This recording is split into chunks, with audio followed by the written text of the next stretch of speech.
What's up, gang? It is I, Carlton Flowers, your crypto pro. Yay! And it is time for us to break down the Pixar Pals drop. Coffee is ready, and we have a lot to talk about. But let me begin by saying this is definitely not financial advice. But I'm going to tell you what my experience was and what my recommendations are for doing better in future drops and knowing what to do when you don't land an item. Also, what I observed in the hours after this drop. It's going to be very interesting. So we're going to start off with the fact that my guess, and I'm not saying this because I have the ability to predict the future or anything like that. It's not a brag, but I guessed that Woody was going to come out as the club banger, as the highest price item at the end of the day. I hate that as a parenthetical phrase. Is that a parenthetical phrase, at the end of the day, or is it a cliche? Somebody tell me that. Tell me the answer to that and post it in the comments for those of you who are the grammar buffs. Well, Woody is the one that is carrying the highest price right now as of the last moment that I brought up the prices on the app. I did not get anything. Now, before you're sad for me, I will talk about why it's not a bad thing. I gave it my best effort. I missed on the opening bell. I missed on the 4-minute rebound. I missed on the 8-minute. I missed on the 12-minute. I missed on the 16-minute, the 20, the 24, and the 28. I've got the attention span of a hyperactive 5-year-old. So it says a lot for me to go through all of those cycles and continue to try for a rebound, missing every single one. Well, after the market opened, I decided to collect some data, and I'm going to share that with you. But first, I'm going to bring up my PowerPoint that has all of my thoughts nicely organized so I don't miss any of my points. This will be the post-drop analysis PowerPoint presentation, and it will begin with this value spreadsheet. What I decided to do was to track the prices in the hour or two after the drop, just to see the behavior of individuals buying and selling on the market. These prices are not accurate, and in the future we'll be able to pull up actual charts and see what really happened, but this is just the best that I could get while refreshing the app and looking at the prices. I don't really remember what the high point for Woody was out of the gate. I'm guessing 300, but I missed that. I did see Lightning as high as 500. I saw the Up House as high as 350. I don't remember what Mike Wazowski or Wozniacki, whatever. That's Steve Wozniacki. What am I thinking of? The Microsoft owner. I don't remember what Mike was. And Edna, I did see $900. Now, I don't know if anybody bid on that price, but I do believe that there were several people that bought at 500 or more. So each time you see a new column here, that's the price, 5, 10, 15 minutes in between as I'm refreshing and just writing down prices. And then there's a gap here where I stopped. And then I picked back up and looked at the prices at 4:30 p.m. And then this was the ending price. So looking at it, Woody, 300, down to 250, down to 199, up to 219, down to 185, bottomed at 163, picked up some steam, back to 275, up above 310, 299, and ending at the 206 mark. At the point of which I just wrote down the last prices before shooting this video. Lightning McQueen started off the race hot at 500, slowed down to 180, down to 165, picked up a little speed after pit stopping, getting to 170, revving up to 215, 220, 240, slowing to 230, tapping the brakes, and then back to 240 and running out of gas on maybe 1/8 of a tank. And we're sitting at 110. at the time of this recording. Mike was. I don't know what the high point was, but at the time of tracking within that hour, 135 down to 114, down to 105, back up to 130, down to 124, up to 128, and settling in right now at a disappointing price of 74 gems. Edna, that came out hot at 900, immediately dropping to 500, then 400, less than 50% there. Dipping down to 219, picking back up to 265, surging to 280, 285, and dropping like a hot rock to 117. So what lesson do we learn about this?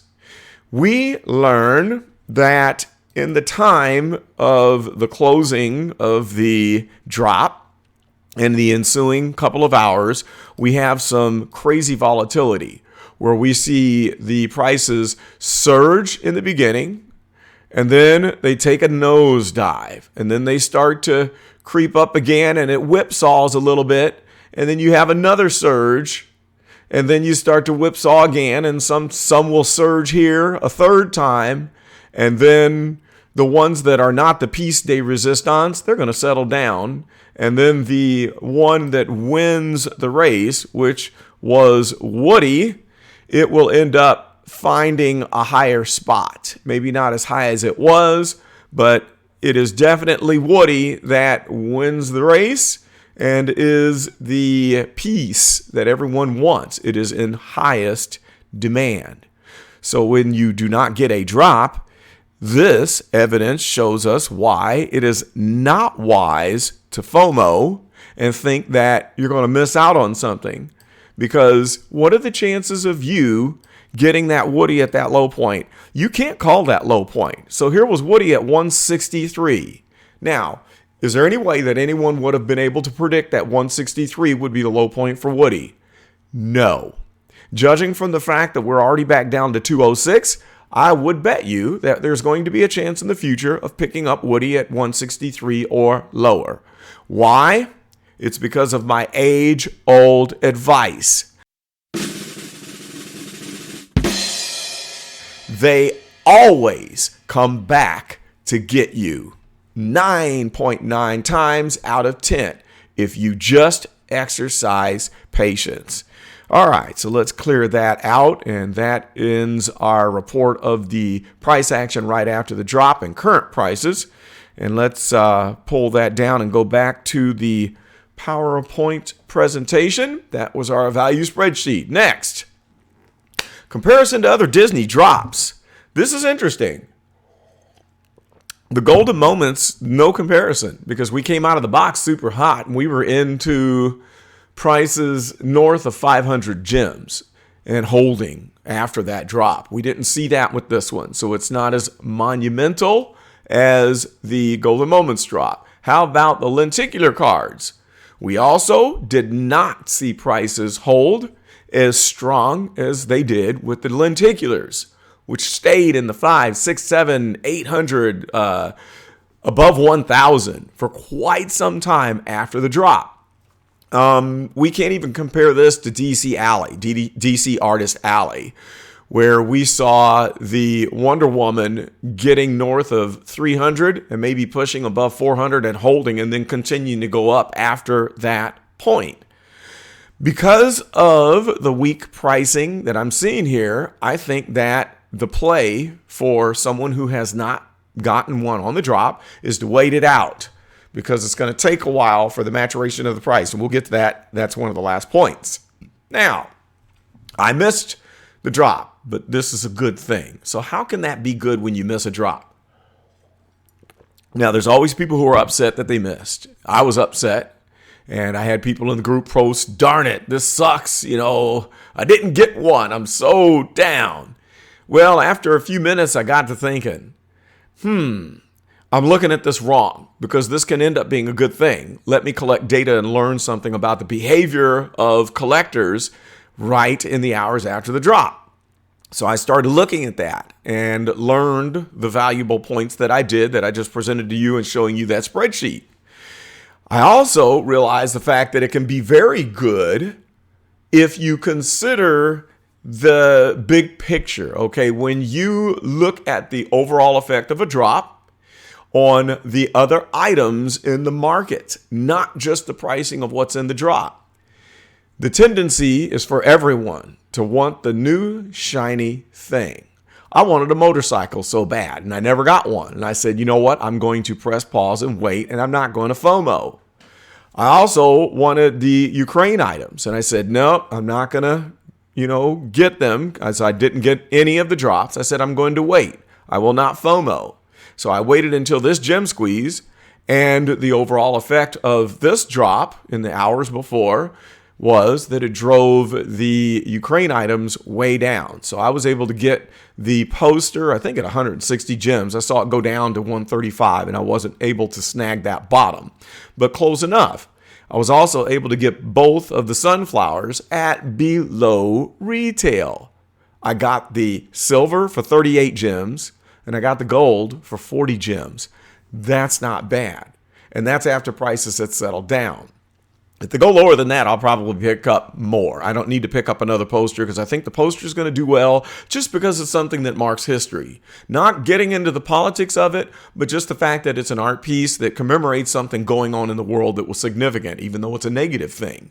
But it was trying to do a positive thing and raising money to help people. So for that reason, it could be something that ends up having a skyrocket in value, somewhat similar to the Givenchy items, specifically the Pride poster that just went bananas and went off the chart. So that's the overall effect, is that it shifts everything across the board, not just the items that are in front of you that are the new shiny thing. So whatever was the previous shiny thing that you were so upset that you didn't get, a drop can push those down below retail, where really there's no reason to fret. I just got 2 ultra rares for 18 and 20 or 20 and 22 gems less than retail, and I'm upset about the not getting this drop. That's why I had to slap myself around. Now, moving right along, the odds of chasing versus waiting. So in this point, I want to talk about whether it's good to chase items during the frenzy afterwards to catch that low or to wait it out. Sometimes people will say, well, I'm going to try to chase it and grab that low point because it might not ever come back, similar to the golden moments. However, most of the times, the price ends up going well below the bottom price in the hours after the drop. We'll have a surge and then dip down, and they come way down, and that speaks to my point of they always come back to get you. So maybe it's not 90%, maybe it's 80% of the time, but I think the odds are in your favor if you assume that in the hour or two after the drop, that the low point will be eclipsed if you wait several weeks or months after the drop. So you can chase it right away, or you can play the waiting game. So if the odds are in your favor of waiting, 2 times out of 10, one might get away from you and you're never able to get it.